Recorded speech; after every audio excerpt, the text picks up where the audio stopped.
Hi hello, Radhe Radhe. मैं हूं आपका अपना टोपी वाला ब्लॉगर भाई। टोपी इसलिए दोस्तों पहनता हूं कि कोई मुझे टोपी ना पहनाने पाए। आज आप लोग हमारे इस ब्लॉग वीडियो में देखने वाले हैं एक चर्चित चेहरा को। आप इस वीडियो में देखने वाले हैं एक बड़े समाज सेवी को। आप इस वीडियो में देख रहे हैं, आप देखने वाले हैं एक मानिंद और जिला अध्यक्ष को, जो कि समाज सेवा उनका तकिया कलाम है। समाज सेवा ही उनका जीवन है और समाज सेवा ही उनका रोटी कपड़ा गहना है।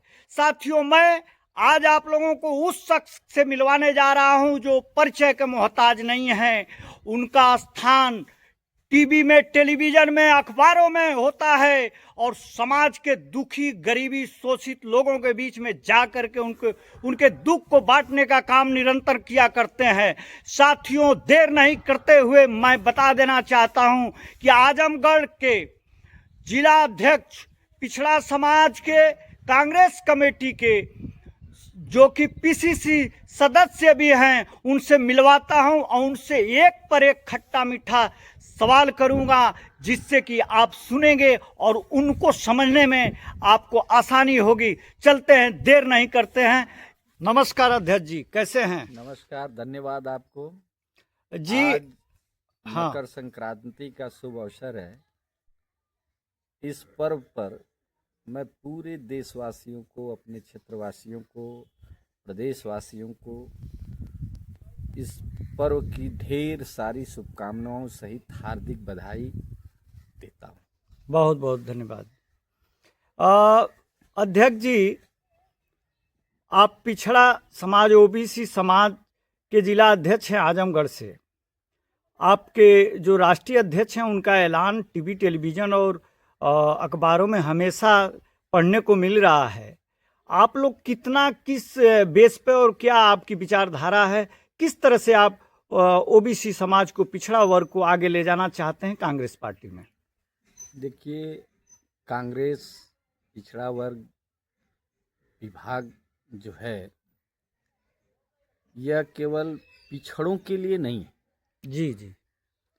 यह समाज के उस समस्त लोगों के लिए है जो समाज में उपेक्षित हैं, शोषित हैं, वंचित हैं, अपने मौलिक अधिकारों से वंचित हैं। जी जी। शासन की तमाम योजनाओं का लाभ जिन तक नहीं पहुंच पाता है। कांग्रेस पार्टी ने इस देश को एक गुलदस्ते की तरह से सजाने का काम किया था। जी जी। कांग्रेस ने हिंदू, मुस्लिम, सिख, ईसाई को एक सूत्र में पिरोने का काम किया था और सबके लिए एक संविधान देने का काम किया था, जी। जिसका नेतृत्व डॉक्टर भीमराव अंबेडकर जी को दिया गया था। जी। संविधान ने आसमान से लेकर के जमीन पर सबके लिए सुरक्षित अधिकार किया, चलने वाले चर अचर सबके लिए। लेकिन जो वर्तमान सरकारें, वह देश की एकता को खंडित करके, एक दूसरे को लड़ा करके जी, सत्ता को केवल सत्ता प्राप्त करना चाहते हैं। सीधा सीधा आपका आरोप बीजेपी सरकार पे है। इसके बाद आप देखिए, आज हमारे देश का नौजवान बिल्कुल बेकार अवस्था में पड़ा हुआ है। प्रतिभाएं हैं, लेकिन हमारी सरकार उनको अवसर नहीं दे पा रही है, नहीं उनको शिक्षा दे पा रही है, नहीं उनको रोजगार दे पा रही है, ना ही उनके लिए कोई कल कारखाने बनाने का काम कर रही है, ना ही कोई बड़े रिसर्च सेंटर को देने का काम कर रही है, न हमारे वैज्ञानिकों को अवसर देने का काम कर रही है। ये सरकार केवल लोगों को धार्मिक उन्माद में फंसा करके इस देश की एकता और अखंडता को खंडित करते हुए, इस देश के विकास को रोक करके उस व्यवस्था को कायम करना चाहती है, जिस व्यवस्था के तहत केवल कुछ वर्गों का एकाधिकार हो देश पर। जैसे कुछ लोगों का मानना है कि मनुस्मृति में, और उसमें है भी ऐसा लिखा हुआ, कहीं कहीं पे बहुत जगह दिखाई देता है कि वहाँ पे एक वर्ग विशेष को स्थान दिया गया है, बाकी समाज के लोगों को वहाँ पे राजतंत्र है और जब हमारे देश में संविधान लागू हुआ आज़ादी के बाद, तो यहाँ लोकतंत्र स्थापित किया गया। जी जी लोकतंत्र में समाज के निचले पायदान पे जो व्यक्ति खड़ा है उसके चेहरे पर भी मुस्कान लाने की व्यवस्था है जी और आर्थिक रूप से मजबूत करने की व्यवस्था है, शैक्षणिक रूप से मजबूत करने की व्यवस्था है। लेकिन बीजेपी तो कहती है कि सबका विकास सबका साथ, और मैं काम कर रहा हूँ, इतना कोई किया ही नहीं कभी। नहीं, बीजेपी ने निश्चित रूप से काम किया है। उन क्यों किया इसको जानिए, कैसे किया ये भी जानिए। बीजेपी ने जो देश निर्यात करता था दूसरे देश को, जी आज वह देश आयात करने के लिए मजबूर है। आज इस देश की 80% आबादी 5 किलो राशन जो सरकार देने की ऐलान करती है कि मैं 5 किलो राशन दे करके इस देश के नागरिकों को मतलब जिलाने का काम कर रहा है। जी तो आप बताइए, जिस देश की 80% आबादी सरकार के राशन पे पल रही हो, उस देश का विकास संभव कैसे है? जी और वहाँ पे विकास किस बात का है? विकास तो तब होता कि प्रति व्यक्ति आय बढ़ती और लोगों के उपज को हम निर्यात करते दूसरे देश को, दूसरे प्रांत, मतलब आवश्यक प्रांतों की तरफ, लेकिन दूसरे राज्यों की तरफ। आज क्या है, आज हमारे देश के सारे लोग बता रहे हैं, सरकार का आंकड़ा है कि 80% से अधिक लोग हमारे मनरेगा उस पे हैं। सरकार ने मनरेगा खत्म किया। सबसे महत्वपूर्ण हमारा विभाग था, हमारे देश की योजना थी कांग्रेस की कि गांव से मजदूरों का पलायन न हो। जी इसलिए कांग्रेस ने मनरेगा जैसी योजना को लाया, मजदूरों को गांव में रोका, उनके माध्यम से अपने क्षेत्र के तमाम विकास की योजनाओं को धरातल पर लाने का काम कांग्रेस ने किया मनरेगा के माध्यम से। लेकिन यह सरकार उसको बंद करना चाहती है जी और नया नाम दे करके राष्ट्रपिता महात्मा गांधी के सपनों का जो स्वराज का भारत था, जो गांव गरीब का भारत था, गांव के विकास के माध्यम से देश के विकास की जो सोच थी, उसको खत्म करने का एक कुचक्र है इस सरकार का। ये विकास के नाम पे कुछ भी नहीं है। यहाँ जो कुछ होता है वो निजी कुछ व्यक्तियों के लिए होता है। इस देश का संसाधन, इस देश की अर्थव्यवस्था कुछ चंद पूंजीपतियों के हाथों में दे दिया, सौंप दिया यह सरकार। आज नौजवान दर दर भटक रहा है। आज नौजवान को काम नहीं है, नौकरियां नहीं है, सरकारी नौकरियां नहीं है जी। जैसे ठेके पर सारे विभाग को ठेके पे दिया जा रहा है जी ठेका पर काम कराने वाले मजदूरों को जी उचित मजदूरी कभी नहीं मिलती है, जी क्योंकि उसमें ठेकेदार को भी कमाना होता है। जी दस्तखत वो कराएगा, अगर मान लीजिए उदाहरण स्वरूप 500 रुपये पे, तो पेमेंट वो करता है 250-300 रुपया, 200 रुपया वो कटौती करता है। इसलिए किसी भी कीमत पर सरकारी योजनाओं को सरकारी नौकरी के माध्यम से ही होना चाहिए। जब सरकार के में बैठे लोगों को यह लगा कि प्रदेश के गरीब, दलित, शोषित, वंचित, पिछड़े, अति पिछड़े के बच्चे अब सामंतवादी सोच के लोगों के साथ कंपटीशन करने लगे हैं, प्रतियोगिता करने लगे हैं, शैक्षणिक आधार पर, नौकरियों के आधार पर, प्रतिभाओं के आधार पर, तो उसको रोकने मात्र के लिए इस सरकार ने सबसे पहले अगर किसी पे प्रहार किया है तो शिक्षा पे किया है। दूसरा इस सरकार ने आरक्षण पे किया है, क्योंकि हमारा संविधान सबको इस बात का अधिकार देता है कि आप अगर उचित शिक्षा लिए हैं, आपके पास प्रतिभा है, तो आप कंपटीशन के माध्यम से देश के मुख्य धारा से जुड़ सकते हैं। और हमारी एक योजना थी, हमारे सरकार की योजना थी देश की, पेंशन। तो पेंशन में क्या था कि आप एक व्यक्ति अपने परिवार को जब तक वो जीवित रहता था, सरकार में रहता था, सत्ता में, मतलब नौकरी पेशे में रहता था, तो देश की भी सेवा करता था, अपने परिवार की भी सेवा करता था।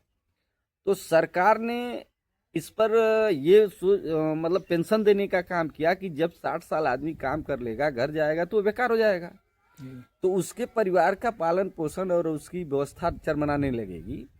तो सरकार ने एक व्यवस्था दिया था परिवार को मतलब मजबूत स्थिति में रखने के लिए कि जो व्यक्ति रिटायर होता है देश की सेवा करके, उसको किसी पर आश्रित न रहना पड़े, जैसे अपने परिवार के ऊपर आश्रित न रहना पड़े। जी।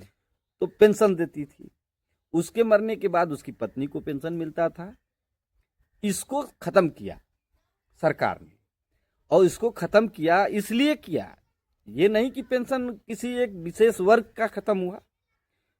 इस सरकार में बैठे हुए लोगों को जब ये लगा कि जो शासन सत्ता चलाने वाले कुछ परसेंट लोग थे, उनकी संख्या जब नौकरियों में कम होने लगी और समाज के दबे कुचले वंचित समाज के लोग जब नौकरियों पे हावी होने लगे, तो इस पिछड़े हुए दलित समाज को, पिछड़े हुए समाज को, गरीब समाज को रोकने के लिए और कुछ लोगों का वर्चस्व कायम करने के लिए पेंशन को इन लोगों ने खत्म करने का काम किया। क्योंकि वहां पे आंकड़ा निकाला इन लोगों ने कि 85% लोग अब नौकरियों में हावी हो रहे हैं, 15% लोगों का वर्चस्व खत्म हो रहा है, इसलिए ये सरकार ने पेंशन को खत्म किया, शिक्षा को खत्म किया। आप गोरखपुर यूनिवर्सिटी में अभी देखे हैं, कुछ दिन पहले प्रोफेसरों की नियुक्ति हुई, इसमें आप देखिए कहीं आरक्षण का पालन नहीं हुआ है। तो ये सरकार का देश से कुछ भी लेना देना नहीं है। अभी कल का जो रिपोर्ट आई है, आप पेपरों में देखे होंगे, टीवी में देखे होंगे कि बीफ के निर्यात के मामले में उत्तर प्रदेश सबसे आगे है। हमारे बाबा जी मुख्यमंत्री हैं, वो कहते हैं कि गोरक्षा सबसे सर्वोपरि हमारे लिए है। आपकी गोरक्षा कहाँ चली जाती है कि जब आप गाय के मांस में, गोवंश के मांस का निर्यात आप अगर पूरे देश में सबसे अधिक करते हैं और उस निर्यात में 1 नंबर पे चल रहे हैं, तो निश्चित रूप से बूचड़ खाने तेजी से काम कर रहे हैं। तो आप किस बेस पे रोक रहे हैं? एक तरफ इन लोगों ने सरकार के माध्यम से गोवंश को बचाने के लिए ढिढोरा पीटना शुरू किया है, तमाम जगह जगह गौशाला बनाने का काम किया। लोगों को बड़ा अच्छा लगा कि चलिए हमारे जो आवारा पशु हैं वो एक गौशाला में रहेंगे, उनकी सुरक्षा होगी, अच्छे हिष्ट पुष्ट रहेंगे, तो इनसे गोबर और तमाम चीज़ें मिलेंगी जो हमारे लिए उपयोगी हैं। लेकिन हुआ उल्टा, ये मतलब कट रहे हैं बहुत ज़्यादा, सुरक्षित हो रहे हैं कम। तो निश्चित रूप से बाबा इस मिशन में भी फेल हैं। दूसरा, इन लोगों ने एक मिशन चलाया, गांव गरीब की बात करना शुरू किया। तो ये बात तो करते हैं लेकिन काम नहीं करते, काम सीधा उल्टा करते हैं। जैसे आप कभी देखिएगा, चोर जो होते हैं कभी चोरी करेंगे और अगर गांव के लोग जग जाते हैं तो एक आदमी इशारा किसी तरफ और करेगा और शेष लोग भागते हैं किसी और तरफ। या ट्रेन वगैरह में आप पाकिट मारों को देखिएगा, वो कहेगा जैसे ही ट्रेन में चढ़ेंगे, भैया देखिए पाकिट मारों का बहुत आतंक है, आप लोग अपनी अपनी पाकिट देखते रहिए, अपने अपने सामानों की सुरक्षा करिए, आप इसमें जेब कतरा घुस गया है। तो जो लोग जहाँ पॉकेट में अपने पैसा रखे रहते हैं, आम आदमी, भोला भाला आदमी जो होता है, वो अपनी पॉकेट को निगरानी करने लगता है, देखने लगता है, टोने लगता है, उसको पकड़ने लगता है कि मेरा पैसा सुरक्षित है या नहीं है। और उसी समय वो चोर जो है वो अपना काम कर लेता है और उसको ये भी मालूम हो जाता है किसके पास कहाँ पे पैसा रखा हुआ है। तो इसी तरह से ये सरकार भी कर रही है, ध्यान भटका रही है राम के नाम पर, ध्यान भटका रही है हिंदू के नाम पर, ध्यान भटका रही है शोषित वंचित मतलब इस नाम पर के हिंदू मुस्लिम एकता के नाम पर। इनके जो संगठन हैं, जो सहयोगी संगठन है बीजेपी के जी, आज तक कहीं नहीं देखा जाता है कि ये अपने संगठन के माध्यम से कोई सामाजिक इस तरीके का काम कर रहे हो जिससे गरीब से गरीब व्यक्ति का कुछ भला हो सके।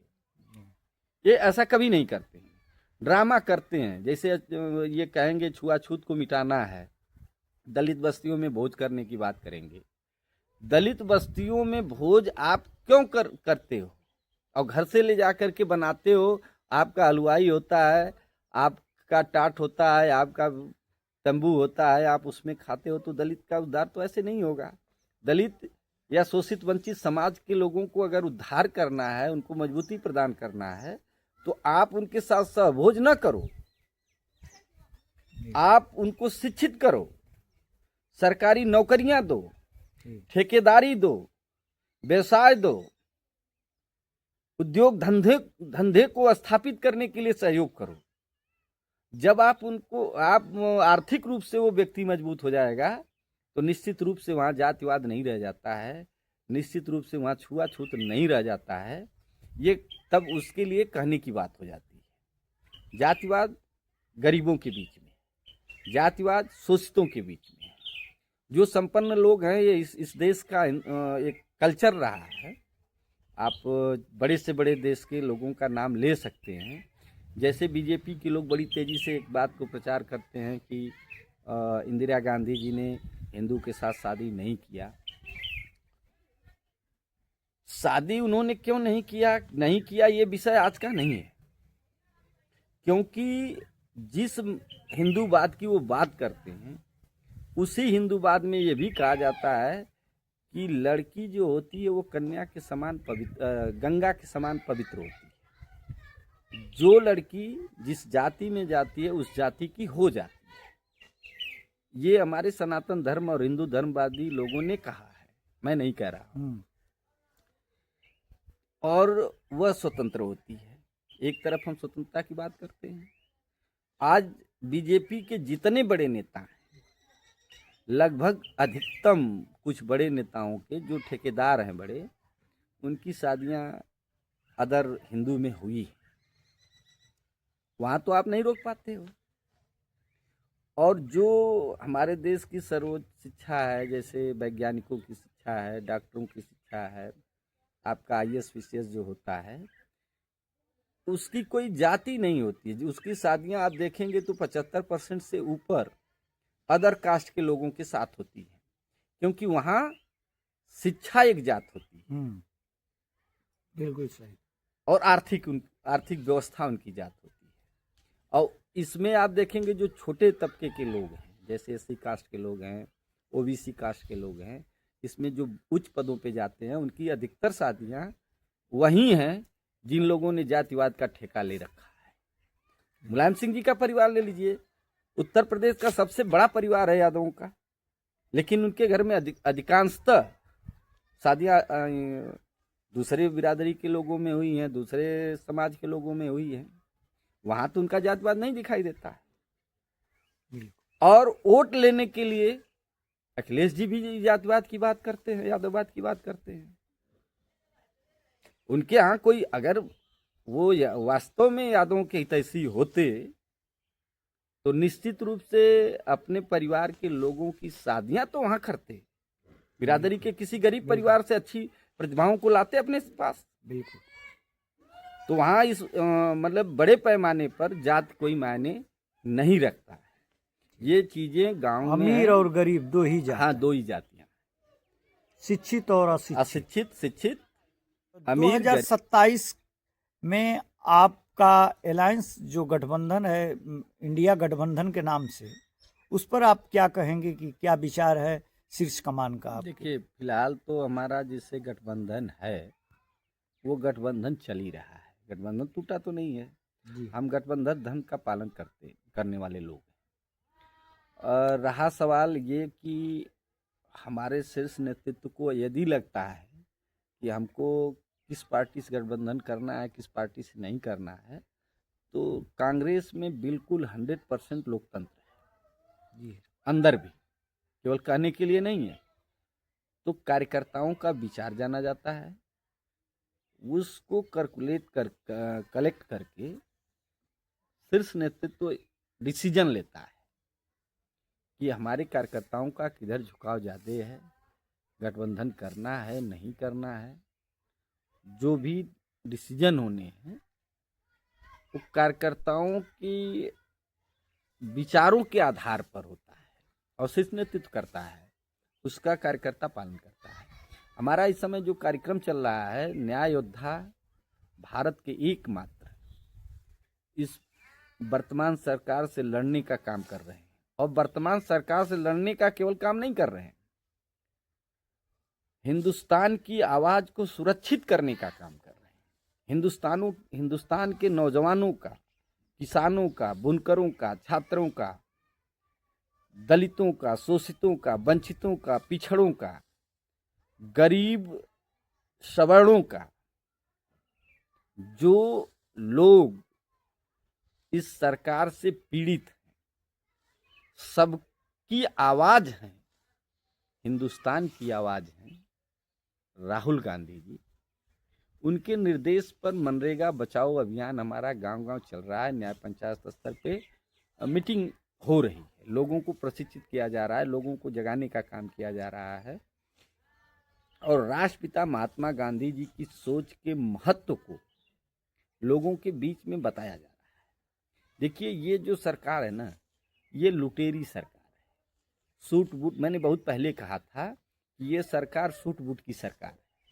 यह किसानों की सरकार कभी नहीं हो सकती, यह नौजवानों की सरकार कभी नहीं हो सकती, ये दलितों की सरकार कभी नहीं हो सकती, क्योंकि ये सरकार में बैठे हुए जो लोग हैं ना, ये मिशन वाले लोग नहीं हैं, ये कमीशन वाले लोग हैं।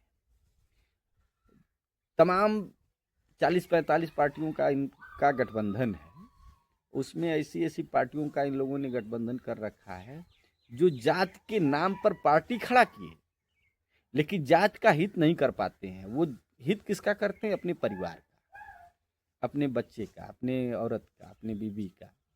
उनको मंत्री बनाने तक, उनको विधायक बनाने तक, उनको सांसद बनाने तक ही इनका विकास है। और जहाँ तक कांग्रेस की नीति थी, कांग्रेस की सरकार ने, चाहे किसी की सरकार रही हो, स्वर्गीय इंदिरा गांधी जी की सरकार रही हो, उन्होंने जो योजनाएं लागू किया निश्चित रूप से बड़ी मजबूती से लागू किया और सभी समाज को कांग्रेस ने अवसर प्रदान किया अपना उद्योग लगाने के लिए, अपने धर्म का प्रचार करने के लिए, अपने आर्थिक स्थिति को मजबूत करने के लिए, व्यवसाय के लिए मजबूत किया इन्होंने। कांग्रेस ने भूमि अधिग्रहण लाया, ये सरकारें सुरक्षित करके किसी के हाथ में न देने पाएँ। अगर जो आवश्यक देश की आवश्यकता है उसके लिए अगर भूमि अधिग्रहण होता है तो उसका 4 गुना मुआवजा देने की भी बात कांग्रेस की थी, जिसका ढिढोरा पीट रही है बीजेपी कि मैं लोगों को राशन खिलाता हूँ। तो खाद्य सुरक्षा बिल, ये भी कांग्रेस की देन है। ये भोजन का अधिकार कि सबको, जो हिंदुस्तान में रहने वाले लोग हैं, कोई भी भूख से मरना नहीं चाहिए, सबको भोजन का अधिकार है। शिक्षा का अधिकार, ये कांग्रेस की देन है। नौकरी, जो पक्की नौकरी, सरकारी नौकरी कांग्रेस ने दिया। क्यों दिया? कि लोगों को आगे बढ़ने का अवसर मिलेगा, लोगों को देश की सेवा करने का भी अवसर मिलेगा। और जो 27 का गठबंधन है, ये कांग्रेस अपनी नीतियों के आधार पर लड़ेगी, अपने विकास किए हुए विकास को जनता के बीच में बताने का काम करेगी, क्योंकि कांग्रेस की एक कमी रही। निश्चित रूप से इसको कहने में हमको कोई गुरेज नहीं है कि कांग्रेस ने काम ज़्यादा किया, प्रचार कम किया। हम जनहित की बात करना चाहते थे और बीजेपी की सरकार ने काम कम करके प्रचार ज़्यादा किया। तो लोगों को क्या लगता है कि बीजेपी ने बहुत ज़्यादा काम किया है, लेकिन आप अगर आंकड़े निकालेंगे तो कांग्रेस के किए हुए कामों से कई कोस दूर हो जाएगी बीजेपी।